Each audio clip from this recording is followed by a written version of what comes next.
Commander Zex Kalar stood on the bridge of his warship, watching the small human vessel approach through the darkness of space. His 4 compound eyes followed every movement of the strange craft as it slowly docked with his massive battlecruiser. The human ship looked tiny compared to his own vessel, like a child's toy next to a real weapon of war. Zex Kalar had fought in more battles than most beings could count. His thick, dark shell bore the marks of energy weapons and blade cuts from 17 different wars across the galaxy. He had commanded fleets that destroyed entire planets and led ground forces that conquered star systems. Other alien races respected him, feared him, and followed his orders without question. But today, he felt something he had not experienced in many years. He felt uncertain. The war against the Voidborn Collective had been going badly for 3 years. These strange creatures from the edge of the galaxy consumed everything in their path, turning whole worlds into lifeless rocks. They fought without fear, without mercy, and without any desire for peace. The Galactic Council had tried everything they could think of to stop them, but nothing worked. Then someone suggested asking the humans for help. Zex Kalar remembered the day that proposal came up in the War Council. Most of the commanders laughed. Humans had only learned to travel between stars 20 years ago. They were new to space, new to galactic politics, and seemed weak compared to the older races. They had no natural armor like the Thraxians, no enhanced strength like the Corvani, and no psychic abilities like the Xantharians. They were just soft pink creatures from a small blue world that most aliens had never heard of. But the Galactic Council was desperate. They had lost too many ships, too many worlds, and too many good soldiers. If the humans wanted to help, they would accept any assistance they could get. The airlock opened with a soft hiss and the human delegation stepped onto Zex Kalar's ship. The commander studied them carefully, trying to understand what he was seeing. They were even smaller than he had expected, barely reaching his chest in height. Their skin looked thin and fragile, like it would tear at the slightest touch. They had only 2 eyes, placed close together on the front of their heads, which seemed like a terrible design for spotting enemies. The leader of the human group stepped forward and saluted.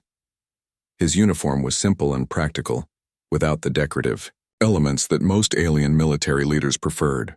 His face was young and unmarked by battle scars, which surprised Zex Kalar. Most species only sent their most experienced warriors to important meetings like this. Commander Zex Kalar, I am Lieutenant Jake Morrison of the Earth Defense Corps, the human said. His voice was steady and clear, showing no sign of fear or nervousness. Thank you for agreeing to work with us in this operation. Zex Kalar clicked his mandibles together, a sound that usually made other aliens step back in fear. The humans did not move. They stood calmly, waiting for his response. This impressed him slightly, though he tried not to show it. Lieutenant Morrison, Zex Kalar replied, his voice creating deep rumbles that vibrated through the ship's hull. I hope your people understand what they are volunteering for. The Voidborn do not take prisoners, they do not negotiate. They exist only to destroy and consume. This will not be like the small conflicts your species has experienced on your homeworld. Jake Morrison nodded seriously. We understand the risks, Commander. Our intelligence teams have studied all available data on the Voidborn. We know what we are facing. Do you? Zex Kalar asked. He gestured toward a large screen that showed images from recent battles. Look at these recordings. The Voidborn destroyed a Corvani battle fleet in less than 10 minutes. The Corvani are twice as strong as humans and have been fighting in space for over 1,000 years. What makes you think your people can do better? The other humans in the group exchanged quick glances, but Jake Morrison kept his eyes fixed on Zex Kalar. We cannot promise we will do better, Commander, but we can. Promise we will try. Sometimes that is enough. Zex Kalar studied the young human more carefully. There was something in his eyes that reminded the alien commander of his most experienced soldiers. It was not arrogance or foolish bravery. It was a quiet confidence that spoke of inner strength. Jake Morrison looked like he had already accepted that this mission might kill him, but he was willing to do it anyway. Very well, Zex Kalar said finally. You will serve as my liaison officer during this operation. Your job will be to coordinate between human and Thraxian forces. You will follow my orders without question, and you will keep your people in line. Can you do this? Yes, sir, Jake replied without hesitation. The meeting continued for another hour as they discussed the details of the upcoming mission. The target was Kepler 442b, a rocky planet on the edge of Voidborn territory. Intelligence reports suggested that the enemy was building some kind of large facility there, possibly a breeding center or weapons factory. A joint force of Thraxian and human ships would attack the planet and destroy whatever the Voidborn were constructing. As the humans prepared to return to their ship, Jake Morrison approached Zex Kalar privately. Commander, I have a request. Speak. I would like to volunteer my team for the initial reconnaissance mission. We need to get close to the enemy facility and gather detailed information before the main attack begins. This will be the most dangerous part of the operation. Zex Kalar stared at the human in disbelief. Lieutenant, do you understand what you are asking? Reconnaissance missions against the Voidborn have a survival rate of less than 30%. Most commanders only send volunteers who have proven themselves in multiple battles. You and your people have never fought the Voidborn before. That is true, Commander. But sometimes a fresh perspective can be valuable. We might see things that more experienced soldiers would miss. Or you might die horribly within the first few minutes of landing on that planet, Zex Kalar replied bluntly. Jake, Morrison was quiet for a moment, then nodded. That is possible. But if we succeed, the information we gather could save hundreds of lives in the main assault. Is that not worth the risk? Zex Kalar felt a strange sensation, something between admiration and concern. This young human was either very brave or very foolish, and the commander was not sure which. Most alien soldiers, even experienced ones, would hesitate before volunteering for such a dangerous mission. But Jake Morrison had not hesitated at all. I will consider your request, Zex Kalar said finally. Return to your ship and prepare your team. I will give you my decision in 6 hours. After the humans left, Zex Kalar stood alone on his bridge, staring out at the stars. He had commanded many different alien species during his long military career. He knew how they thought, how they fought, and how they reacted under pressure. But these humans were different somehow. They seemed so fragile, yet they showed no fear of death. They appeared weak, yet they volunteered for the most dangerous missions. Perhaps that was what made them interesting. 6 hours later, Zex Kalar sent a message to Jake Morrison's ship. Your request is approved. Prepare for reconnaissance mission to Kepler 442b. Launch in 18 hours. He still was not sure if he was making the right decision. But something told him that these strange creatures from the small blue world might surprise everyone, including themselves. As he watched the human ship move into position for the upcoming mission, Zex Kalar felt the familiar excitement that came before a major battle. Soon, he would learn what humans were truly capable of in combat. He had no idea that this knowledge would change everything he believed about war, peace, and the nature of intelligent life in the galaxy. The landing on Kepler 442b went wrong from the very first moment. Jake Morrison's reconnaissance team was supposed to touch down quietly in the northern valley, far from any Voidborn activity. Instead, their small transport ship came under heavy fire the moment it entered the planet's atmosphere. Zex Kalar watched the attack from his command ship high above the planet. His sensors showed enemy energy beams tearing through the human vessel's hull. Any normal transport would have been destroyed instantly, but somehow Jake's pilot managed to keep the ship flying long enough to reach the surface. Human vessel. Report your status, Zex Kalar commanded through the communication system. Jake's voice came back through heavy static. We are down, Commander. Ship is badly damaged, but the team is alive. We count 6 members still operational. What is your current situation? We are in the middle of a Voidborn patrol zone. Intelligence was wrong about enemy numbers. There are not hundreds of Voidborn here, there are thousands. Zex Kalar felt his stomach drop. The mission was supposed to be a simple reconnaissance operation. Get in, observe the enemy facility, gather information, and get out. Now his liaison officer and 6 other humans were trapped on a hostile planet, with enemy forces closing in from all sides. Lieutenant Morrison, abort the mission immediately. Move to the emergency extraction point. I will send rescue ships. Negative, Commander. The extraction point is overrun with voidborn forces. We cannot reach it safely. Then find somewhere to hide and wait for rescue. Do not engage the enemy. There was a long pause before Jake responded. Commander, hiding is not an option. The Voidborn have some kind of tracking technology. They know exactly where we are. We have 2 choices. Fight our way through them or die here. Zex Kalar closed his eyes. He had sent these humans to their deaths. Their blood would be on his hands, and he would have to explain to their families why he had approved such a dangerous mission. He opened his mouth to order them to surrender even though he knew the Voidborn did not take prisoners. Then something unexpected happened. Jake Morrison laughed. Commander, my team has a plan. We are going to complete the mission. Lieutenant, you are surrounded by thousands of enemy soldiers. Your ship is destroyed. You have no way to escape. How can you possibly complete the mission? Watch and learn, sir. What happened next defied everything Zex Kalar knew about military tactics and common sense. Instead of trying to hide or retreat, the human team split up and began moving toward the enemy positions. Jake took 3 soldiers and headed directly for the main Voidborn facility. The other 3 team members, led by Corporal Lisa Hayes, moved in the opposite direction to create a diversion. Zex Kalar watched through his ship's sensors as the humans began their impossible assault. They moved through the rocky terrain like ghosts, using every piece of cover available.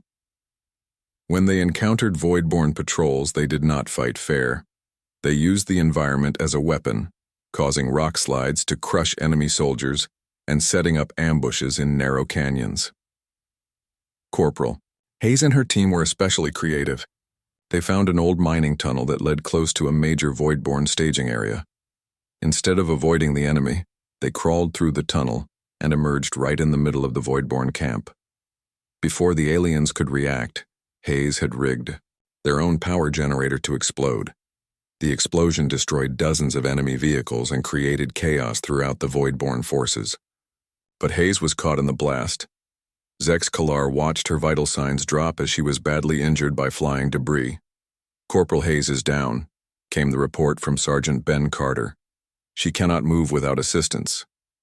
Zex Kalar expected the humans to retreat and try to save their wounded teammate. Instead, Hayes herself made a decision that shocked the alien commander. Negative, Sergeant. Leave me here. Take my equipment and continue the mission. We do not abandon our people, Corporal. You are not abandoning me. You are using me as a weapon. Before anyone could stop her, Hayes had taken her damaged communication device and several explosive charges from her equipment pack. She dragged herself to a position overlooking the main Voidborn supply route and began calling out enemy positions over the radio. At the same time, she started rigging her explosives to create a massive trap. What is she doing? Zex Kalar asked Jake Morrison. She is buying us time, Commander, and she is about to take a lot of enemies with her. Hayes waited until a full Voidborn convoy entered her kill zone, then detonated every explosive she had. The blast was so powerful that Zex Kalar's ship registered it from orbit. When the smoke cleared, the entire convoy was gone, along with a significant portion of the Voidborn supply line. Hayes did not survive the explosion, but her sacrifice allowed Jake's team to reach their objective. The main Voidborn facility was now lightly defended because most of the enemy soldiers were dealing with the chaos Hayes had created. Jake Morrison approached the facility with his remaining team members. Zex Kalar expected them to observe from a distance and gather what information they could. Instead, Jake made another decision that defied military logic. We are going inside, he announced. Lieutenant, that is suicide. You cannot fight your way through a heavily fortified enemy position with only 3 soldiers. We are not going to fight our way through, Commander. We are going to walk in the front door. Jake's plan was insane, but it worked. His team had collected Voidborn equipment from the soldiers they had killed during their approach. They used this equipment to disguise themselves and simply walked into the facility as if they belonged there. The Voidborn guards were so busy dealing with the ongoing attacks that they did not question the presence of additional soldiers. Once inside, the humans moved quickly and efficiently. They planted monitoring devices throughout the facility, downloaded critical data from Voidborn computers, and even managed to capture several enemy weapons for analysis. They did all of this while enemy soldiers ran past them in the corridors, never suspecting that humans were operating right under their noses.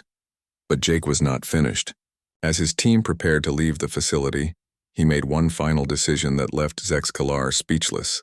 Instead of quietly slipping away, Jake decided to destroy the entire facility. "Lieutenant, you have accomplished your mission. The intelligence you have gathered is invaluable. Do not risk everything for unnecessary destruction." "With respect, Commander, this facility is producing weapons that will kill thousands of our people. Destroying it is not unnecessary." Jake's team had discovered that the Voidborn were using the facility to create a new type of weapon, something that could penetrate the energy shields used by most galactic species. If these weapons were deployed, the war would be lost within months. The humans spent their remaining explosives throughout the facility's critical systems. They timed the charges to detonate in sequence, ensuring maximum damage to the Voidborn operation. Then they fought their way out through the confusion and chaos they had created. The explosion that destroyed the facility was visible from space.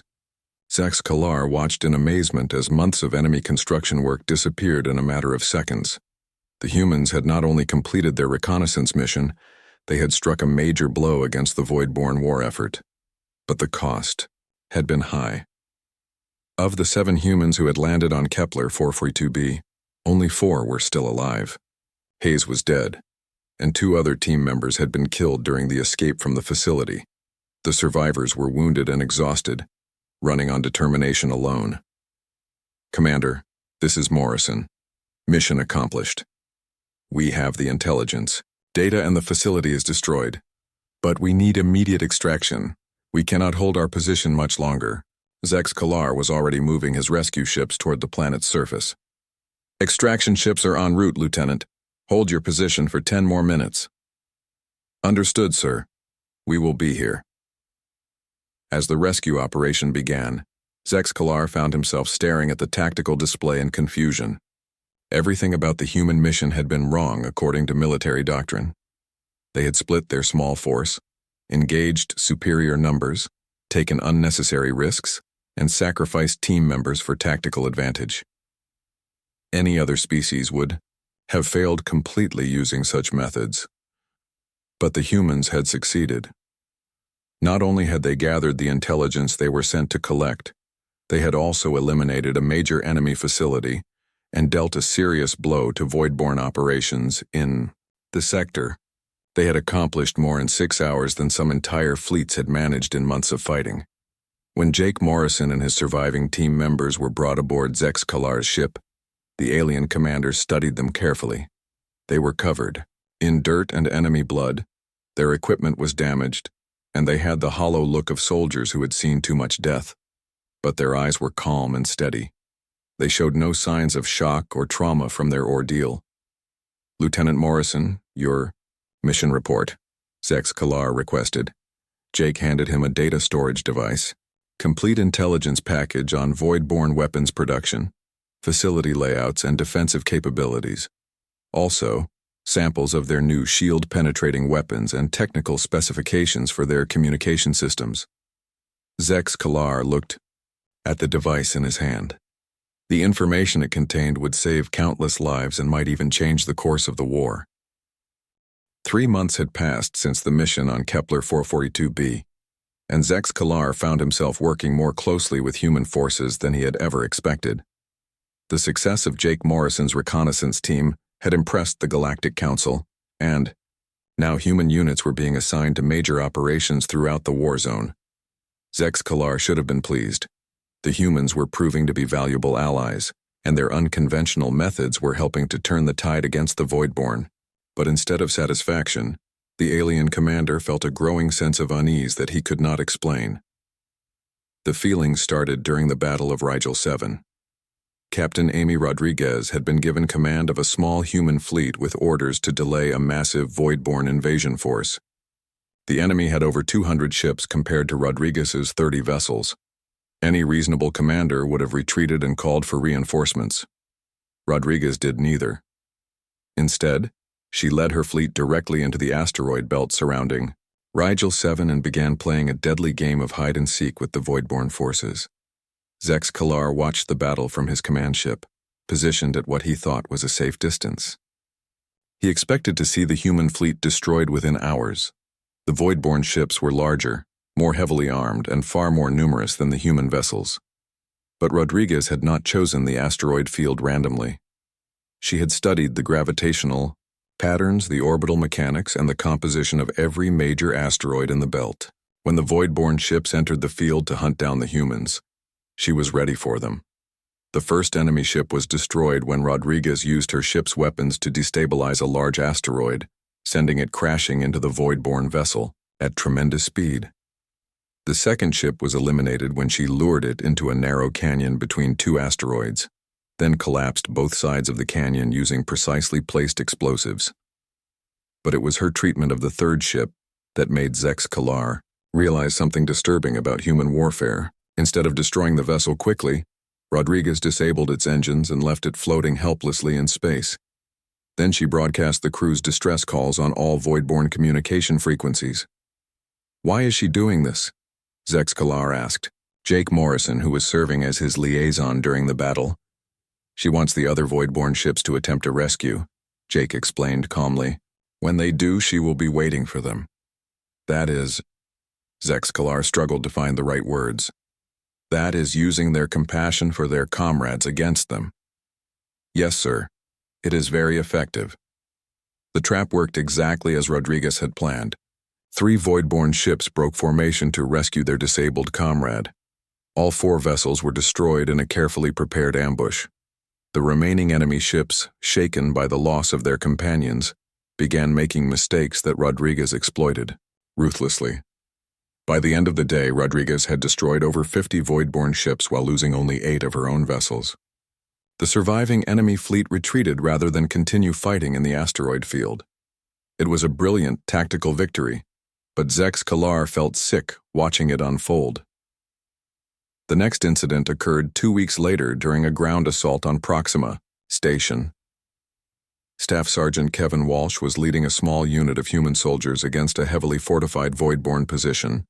The enemy had taken control of the station's main power plant and were using it as a stronghold. Most commanders would have ordered a direct assault or tried to surround the position. Walsh chose a different approach. He began broadcasting false surrender messages on void-born communication channels, claiming that human forces were ready to give up because they were running out of ammunition and medical supplies. The messages were very convincing. Walsh included details about wounded soldiers, failed supply drops, and low morale among the human troops. The void-born commanders believed the deception and began preparing to accept the human surrender. But Walsh was not planning to surrender. He was studying how the void-born responded to his fake messages, learning about their command structure, their protocols, and their decision-making processes. When he had gathered enough information, he used it to predict exactly how the enemy would react to his real attack. The assault began at dawn. Walsh's soldiers moved through the station's maintenance tunnels, emerging at precisely the locations where the void-born would be least prepared for them. The enemy was caught completely off guard because Walsh had manipulated them into positioning their forces incorrectly. The battle was over in less than 2 hours. The void-born garrison was eliminated, and Proxima Station was back under Allied control. But Zex Kalar was disturbed by Walsh's methods. The human had essentially tortured the enemy psychologically, using their own honor and mercy against them. "Sergeant Walsh," Zex Kalar said after the battle, "your tactics were effective, but they relied on deception and manipulation. Do your people consider this honorable warfare?" Walsh looked genuinely surprised by the question.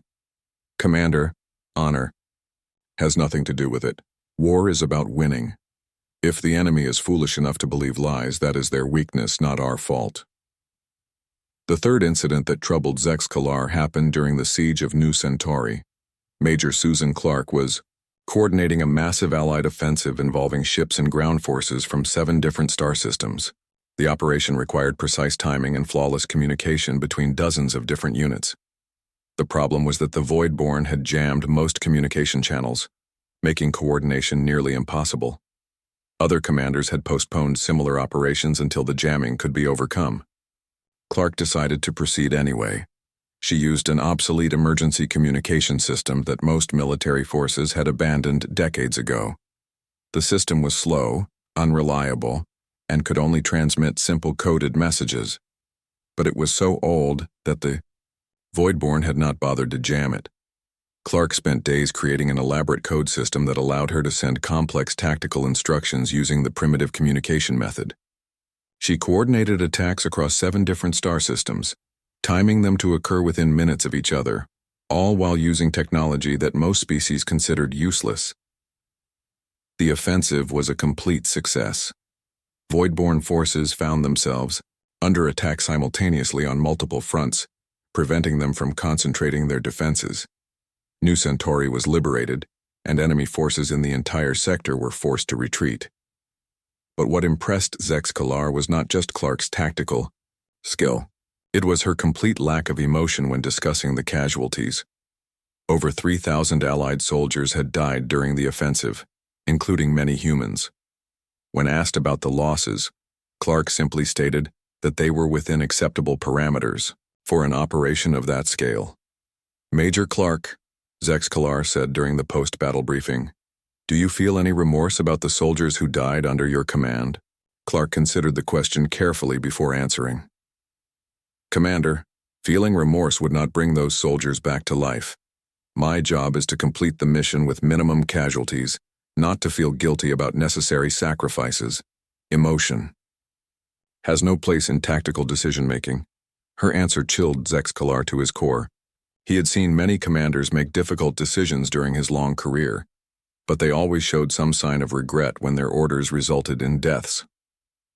Clark spoke about casualty numbers the same way she might discuss ammunition expenditure or fuel consumption. The final incident that convinced Zexcalar that something was wrong happened during the Battle of Proxima Station's defense. Colonel Pete Jackson was coordinating the station's defenses when a massive Voidborn fleet arrived to retake the facility. The battle was intense and chaotic. Ships from both sides filled the space around the station, firing energy weapons and launching missiles in all directions. During the fighting, a wing of Thraxian fighters became separated from their main formation and found themselves surrounded by enemy vessels. Jackson had a choice. He could order human ships to rescue the IDO Thraxian fighters, which would risk valuable human lives and ships, or he could sacrifice the alien pilots to maintain his tactical advantage. Without hesitation, Jackson chose the second option, but he made the choice even worse. Instead of simply abandoning the Thraxian fighters, Jackson used them as bait, allowed the Voidborn ships to focus on destroying the alien pilots, while human vessels moved into position for a devastating attack on the enemy formation. The tactic worked perfectly. The Voidborn fleet was caught off guard and suffered heavy losses, but 12 Thraxian pilots died because Jackson had used them as expendable decoys.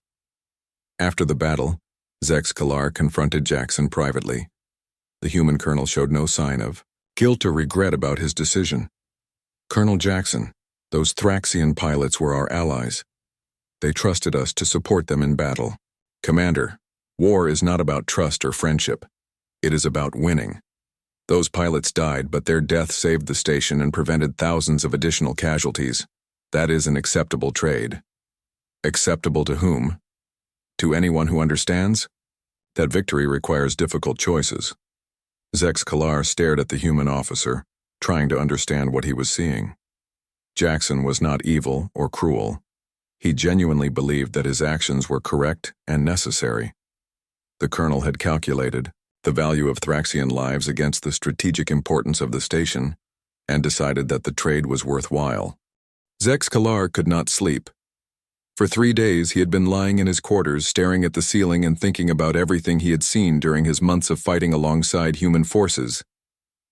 The more he thought about it, the more questions filled his mind. Every other species in the galaxy had periods of peace in their history. The Thraxians had fought major wars, but they were separated by decades or even centuries of peaceful development. The Corvani had their clan conflicts, but these were ritual combats with strict rules and limited casualties. Even the aggressive Xanthari had long periods where they focused on art, philosophy, and scientific advancement. But the humans seemed different. They fought with a skill and efficiency that suggested they had been practicing warfare for a very long time. Their tactics were too sophisticated, their psychological methods too refined, and their comfort with violence too complete for a species that only learned to travel between stars 20 years ago. Zex Kalar made a decision that would change everything he thought he knew about humanity. He accessed the human databases that had been shared with Allied forces and began studying Earth's history. What he found horrified him. The first thing that struck Zex Kalar was the sheer number of conflicts in human records. The database contained information about thousands of wars, battles, and violent conflicts stretching back over 10,000 years.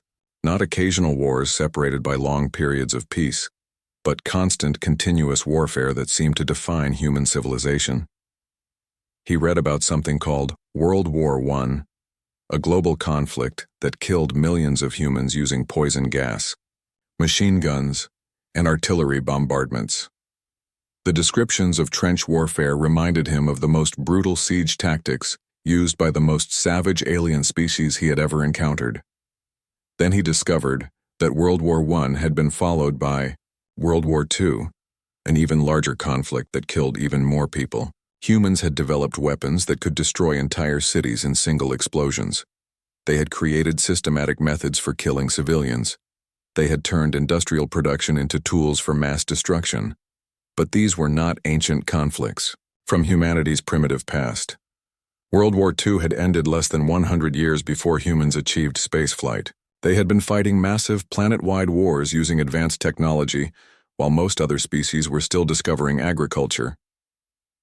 Zex Kalar dug deeper into the records, looking for periods of peace in human history. He found very few. Even when humans were not fighting major wars, they were engaged in smaller conflicts, civil wars, revolutions, and what they called proxy wars, where different nations fought each other indirectly. The alien commander began to understand why human soldiers were so effective. They had not learned to fight during this war against the Voidborn. They had inherited the knowledge from thousands of generations of ancestors who had been fighting constantly for their entire recorded history. Every strategy he had seen humans use, every tactic that had impressed or disturbed him, had been developed during conflicts between human nations. The psychological warfare, the deception, the willingness to sacrifice allies for strategic advantage, all of these had been practiced and perfected during wars against their own species. Zex Kalar called for Captain Danny Foster, one of the human officers who had been working closely with his staff. Foster was a quiet man who rarely spoke unless asked direct questions, but he had demonstrated the same tactical brilliance that Zex Kalar had seen in other human commanders. Captain Foster, I have been studying your people's history. I need to understand something. Foster sat down across from the alien commander, his expression carefully neutral. What would you like to know, sir? Your species has been at war continuously for thousands of years. How is this possible? How did your civilization survive such constant violence? Foster was quiet for a long moment, as if considering how to answer the question. When he spoke, his voice was calm and matter-of-fact. Commander, I think you misunderstand something about human nature. We did not survive despite the constant warfare. We survived because of it. Explain. Every war taught us something new about fighting, about survival, about organizing large groups of people for complex tasks. The societies that learned these lessons survived and grew stronger.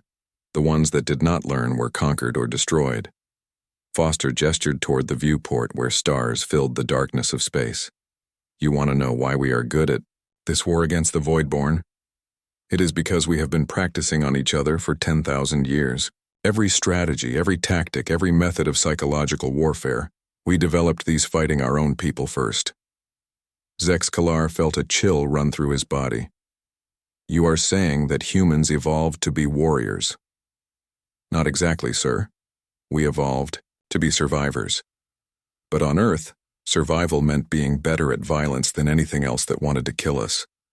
That included other humans, dangerous animals, harsh environments, and natural disasters. We became good at fighting because fighting was the only way to stay alive. Foster leaned forward slightly, his eyes meeting Zexkalar's compound gaze. Commander, do you know what separated humans from other species on our planet? It was not our intelligence, our tools, or our ability to work together. Lots of Earth animals are intelligent and use tools and cooperate. What made humans special was our ability to kill things that were bigger, stronger, and more dangerous than we were. How? We learned to think like our enemies. We studied their behavior, figured out their weaknesses, and developed weapons and tactics specifically designed to exploit those weaknesses. We did not just hunt animals for food. We hunted them to extinction when they competed with us for resources. Foster paused, then continued with the same calm voice. Then we turned those same skills on each other. Human tribes fought other human tribes using increasingly sophisticated methods. Nations developed armies and strategies to defeat other nations. We created weapons designed specifically to kill other humans more efficiently. Zexkalar was beginning to understand, and the understanding terrified him. Your entire species is the product of evolutionary warfare. Yes, sir. The humans who were best at violence survived and had children. The ones who were not good at violence died. This process continued for thousands of generations. Every human alive today is descended from people who were very, very good at killing their enemies. But you also created art, literature, science, philosophy. Foster nodded. Of course we did. But even those things were influenced by our violent nature. Our art is full of stories about war and conflict. Our literature celebrates heroes who win through violence. Our science was often driven by military needs. Even our philosophy deals with questions about when violence is justified and how to organize society to prevent or win wars. Zexkalar thought about the human soldiers he had worked with over the past months. Jake Morrison's calm acceptance of dangerous missions. Amy Rodriguez's ruthless tactical brilliance. Kevin Walsh's psychological manipulation of enemies. Susan Clark's emotionless calculation of casualties. Pete Jackson's willingness to sacrifice allies for strategic advantage. Captain Foster, are you telling me that this behavior is normal for humans? Commander, what you have been seeing is not exceptional human behavior. It is just human behavior. We think about conflict differently than other species because we had to. We do not see war as an unfortunate necessity or a failure of diplomacy. We see it as a problem to be solved using all available tools. Foster stood up and walked to the viewport, looking out at the stars. You know what really made us effective in this war against the Voidborn? It was not our technology or our courage. It was the fact that we recognized what kind of enemy they were from the very beginning. What do you mean? The Voidborn do not negotiate. They do not surrender. They exist only to consume and destroy. Most alien species kept trying to find diplomatic solutions or ways to coexist with them. Humans looked at the Voidborn and immediately understood that this was a war of extinction. Either we destroyed them completely or they would destroy us completely. Foster turned back to face Zexkalar. That is a type of conflict that humans understand very well. We have fought wars of extinction before, both against other species on our planet and against other human groups. We know how to win those wars. How? You do whatever is necessary. You use every advantage you can find. You exploit every weakness in your enemy. You do not worry about honor or fairness or minimizing casualties. You focus entirely on victory, because defeat means death for everyone you care about. Zexkalar sat in silence for several minutes, processing what he had learned. The humans had not developed their military skills during this war. They had brought those skills with them from Earth, refined over thousands of years of constant conflict with their own species. Captain Foster, what happens when this war is over? When the Voidborn are defeated? Foster was quiet for a long time before answering. I do not know, Commander. Humans have never really experienced true peace. There has always been another enemy, another threat, another conflict to prepare for. If we defeat the Voidborn completely, he shrugged, we will probably find something else to fight, even if that something else is other alien species. The war against the Voidborn collective ended on a Tuesday. Zexkalar received the news while standing on the bridge of his command ship, watching the final enemy fleet retreat into the darkness between stars. After 3 years of constant fighting, the galaxy was finally at peace. But the victory had not come through superior firepower or advanced alien technology. It had come through a campaign designed and executed by human military leaders, using methods that made Zexkalar's shell crawl with unease. General Claire Abbott had been placed in command of the final offensive 6 months earlier. Unlike other alien commanders who focused on destroying enemy ships and capturing territory, Abbott had targeted something much more fundamental: the Voidborn will to fight.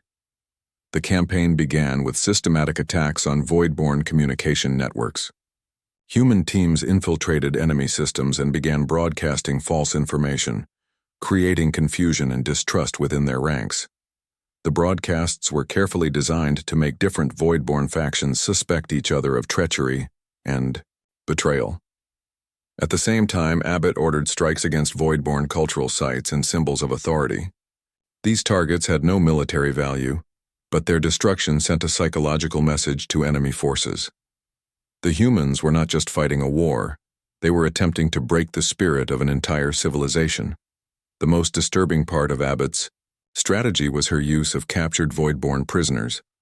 Instead of simply gathering intelligence from them, she had human psychologists study their fears, their social structures, and their deepest cultural beliefs.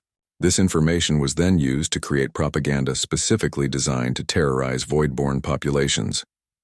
The humans broadcast recordings of Voidborn prisoners describing horrible fates that awaited their people if they continued to fight. They created false evidence of human weapons that could destroy entire planets. They spread rumors about human abilities that were physically impossible, but psychologically devastating to enemy morale. The psychological warfare campaign worked better than anyone had expected. Within 6 months, Voidborn forces were surrendering, in large numbers. Many enemy soldiers simply abandoned their posts and fled rather than face human forces in battle. The collective's leadership, faced with the complete collapse of their military effectiveness, finally agreed to negotiate a peace treaty. But Zexkalar had heard the conversations between human leaders during the victory celebrations. He knew that the humans viewed this peace treaty very differently than other alien species did. The Thraxians, the Kepler Union, the Centauri Republic, they all think this war is over.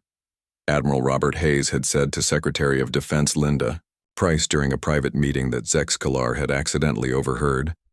They do not understand that for us this was just practice. Practice for what? Price had asked. For the next war. We learned everything we need to know about alien military, capabilities, their weaknesses, their tactical thinking. If we ever need to fight them, we will know exactly how to win. We will not need to fight them, Price had replied with a cold smile. They will never risk making us their enemy. They have seen what we can do. Standing on his bridge now, watching the victory celebrations on a dozen different worlds, Zexkalar finally understood the terrible truth about human combat capability. They had not just won a war against the Voidborn. They had demonstrated to every species in the galaxy that humanity was the apex predator in their new interstellar community. The victory ceremony took place on Earth, in a massive hall filled with representatives from every allied species. Zexkalar attended as an honored guest, wearing the medals and decorations he had earned during the war. But all he could think about was the conversation he had overheard and what it meant for the future of galactic civilization. President Mark Johnson gave a speech about peace, cooperation, and the bright future that awaited all species now that the Voidborn threat had been eliminated. The alien representatives applauded and spoke about lasting friendship between their peoples. Everyone seemed genuinely happy that the war was over, but Zexkalar watched the human military leaders in the audience. Their faces showed polite interest in the peace talks, but their eyes held something else entirely. They looked like hunters, who had successfully demonstrated their skills and were now waiting to see what their next prey might be. After the ceremony, Zex Kalar was approached by Jake Morrison, who had been promoted to colonel during the final months of the war. The young human officer looked older now, marked by the experiences of command and the weight of decisions that had cost thousands of lives. Commander Zex Kalar, I wanted to thank you for everything you taught me during this war. Working with the Thraxian military has been an honor. Colonel Morrison, may I ask you a personal question? Of course, sir. What do you think will happen now that the war is over? What will humans do during peacetime? Jake considered the question carefully before answering. Commander, I do not think humans are very good at peacetime. We have tried it before, but it never lasts very long. Something always comes up that requires us to fight again. And if nothing comes up naturally? Jake met his gaze steadily. Then something will probably be created. Humans need challenges, conflicts to solve, enemies to overcome. It is what we are designed for, even if those enemies are former allies. Commander, the history of Earth is full of alliances that became conflicts when circumstances changed. Nations that fought together against common enemies often ended up fighting each other when those enemies were defeated. I do not see why space should be any different. Zex Kalar felt a chill run through his body. Are you saying that humanity will eventually turn against the other species in the galaxy? Jake shook his head. Not necessarily, sir. But I am saying that if other species give us reasons to fight them, we will be very good at it. We have learned a lot about alien military capabilities during this war. We know how you think, how you fight, and how to defeat you if we need to. That sounds like a threat. No, Commander, it is just a fact. Humans prepare for every possibility, including ones we hope will never happen. Right now, human military planners are probably developing strategies for conflicts against every major alien species, just in case those conflicts ever become necessary. After Jake left, Zex Kalar walked alone through the halls of the human government building. He passed rooms where diplomats were discussing trade agreements, cultural exchanges, and joint scientific projects. Everyone was focused on building a peaceful future for the galaxy. But Zex Kalar knew that somewhere in this same building, human military officers were studying the alien species they had just fought alongside. They were analyzing tactical data, identifying weaknesses, and developing plans for conflicts that might never occur, but could be implemented at a moment's notice if circumstances changed. The alien commander realized that humanity's greatest victory in this war had not been defeating the Voidborn. Their greatest victory had been convincing every other species in the galaxy that they were valuable allies rather than potential threats. But the truth was more complex and more frightening. Humans were allies only as long as it served their interests to be allies. They had evolved as apex predators shaped by millions of years of violent competition with everything that shared their world, including their own species. Now they had brought those predatory instincts to the galaxy, along with thousands of years of refined military knowledge. Other species celebrated the end of the war and looked forward to an era of peace and cooperation. But Zex Kalar suspected that humans were already planning for the next conflict, whenever and wherever it might occur.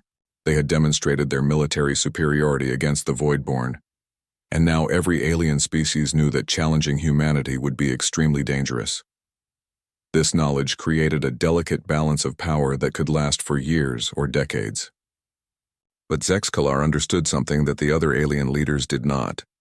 This balance depended entirely on humans choosing to maintain it. If they ever decided that their interests would be better served by conquest rather than cooperation, no other species in the galaxy would be able to stop them. Standing in the garden outside the human government building, watching alien diplomats and human officials shake hands and make promises about peaceful cooperation, Zex Kalar made a decision that would define the rest of his life. He would return to Thraxia and file his official report about the war, but he would not include his suspicions about human nature or his fears about the future, because he had realized something that terrified him more than the Voidborn had ever done. If other alien species understood what humanity really was, they might try to act against the humans before it was too late. And if that happened, the resulting war would destroy galactic civilization. because humans were very good at fighting, and they had just spent 3 years learning everything they needed to know about how to defeat every other species in the galaxy. Zex Kalar kept his silence, but he never stopped watching. He monitored human military activities, studied their expansion into new star systems, and tracked their diplomatic relationships with other species. He was waiting for signs that the mask of peaceful cooperation was beginning to slip, revealing the apex predators that lived beneath the surface.